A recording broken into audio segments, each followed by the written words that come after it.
el ingeniero civil Rodrigo Errázuriz Ruiz-Tagle, los caballos siempre han sido su gran pasión. Pese a estar durante 30 años desconectado al campo por asuntos familiares, después de sus estudios en la universidad y junto a su mujer y sus 3 hijas, volvió a reencontrarse con lo que más le gusta, el campo. Hablemos un poco de tus inicios, tu familia, Rodrigo. Cuéntanos un poco cómo fue tu infancia. Bueno, nosotros somos 2 hermanos. 12, 6 hombres y 6 mujeres. Vivimos, nos criamos aquí al ladito, aquí a unos 5 o 6 kilómetros de acá, en el Fundo Tuniche, que era de mi bisabuelo. Y de ahí yo pasé prácticamente hasta los 12 años viviendo ahí. Hasta por una enfermedad de mi padre nos fuimos a vivir a Santiago y después vino el año 70 la reforma agraria, se expropió el campo y ahí nos desconectamos un poco del campo. Después de eso me dijiste que te fuiste a Santiago. Me fui a Santiago el año 70 y en cuarta preparatoria un día nos fuimos a Santiago. Yo me iba todos los días en tren con mis 2 hermanos mayores y volvíamos a las 4:30 y estábamos a las 6 aquí. Yo llegaba a las 6 en la época más de primavera a andar a caballo. Y ahí ya he empezado al terminar el colegio y vino la época de la universidad. Me casé el año 78. Nosotros tenemos 3 hijas. Y después de mucho tiempo, ya cuando ya las niñas estuvieron más grandes y muy influenciado, yo diría, por Gonzalo Vial. Gonzalo Vial, a raíz de una sobrecarga de trabajo. Él me empezó a llamar que, mira, si no te vayas a volver loco trabajando así, y me empezó él a convencer de que por qué no volvía a estos caballos. Y el primer rodeo que salí de Arciol a principios del 98 con caballos que él me prestó. Tuve 30 años sin subirme a un caballo, estudiando, después recién casado. Las prioridades eran otras, entonces hubo que postergar y yo feliz lo postergué todo el tiempo que fuese necesario, pero hasta que se dio la oportunidad de tener un poco más de tiempo y plata para poder hacerlo. ¿Te hubiese gustado tener un hijo hombre quizás para compartir estas cosas del rodeo? La verdad que a mí me gusta lo que Dios me da y creo que nos dio 3 hijas maravillosas. Y si tuviésemos tenido un cuarto me hubiera encantado que hubiera seguido mujer también. Bueno, Rodrigo, hablemos un poco de los caballos propiamente tal. ¿Cuál fue el caballo regalón? Han habido 2 caballos que han sido súper significativos. Uno, yo creo que fue el caballo consentido. Y el segundo caballo que sí, ese tiene ya una relación muy personal, porque era el caballo que yo corría, que fue el Toñito.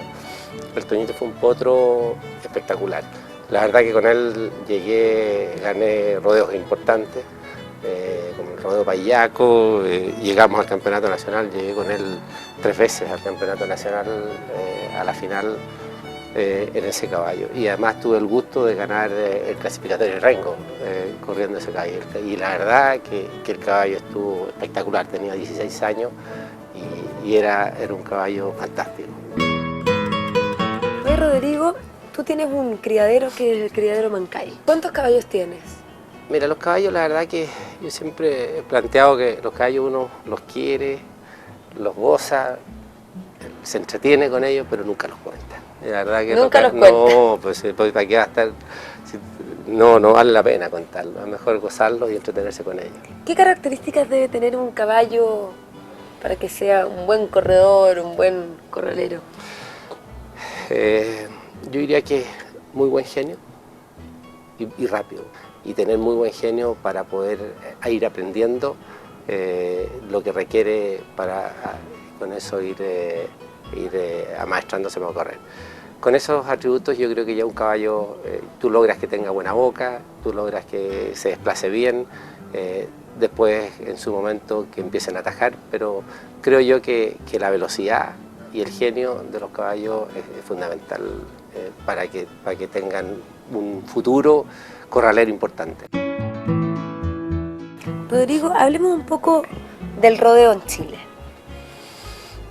No fácil. Tú fuiste director de la Federación de Rodeo chileno. Sí. ¿Qué recuerdos tienes de esos años? Tengo sentimientos bastante encontrados. Yo creo que el rodeo es una pasión muy grande, en la cual uno le entrega mucho. Lamentablemente de repente los intereses del rodeo muchas veces se empiezan a contraponer con intereses personales, y yo creo que eso no le hace bien al rodeo. Y la verdad que uno encuentra mucho, y yo me retiré, renuncié a la federación, yo diría que me sentí bastante desilusionado de muchas situaciones que no me parecían bien, sobre todo que no contribuían en nada al fortalecimiento de lo que es el rodeo. El rodeo, la verdad, que requiere de mucha ayuda permanentemente, porque todo ha cambiado. Antes era la fiesta de los pueblos, era la fiesta de cada una de las ciudades. Hoy día han sido desplazados por 10.000 otras entretenciones, y hay que buscar la forma de reencantar a la gente para que vuelva al rodeo y se mantenga esta tradición. ¿Qué le dirías a las nuevas generaciones, las que están partiendo, las que están empezando en esto del rodeo? ¿Qué consejo le darías?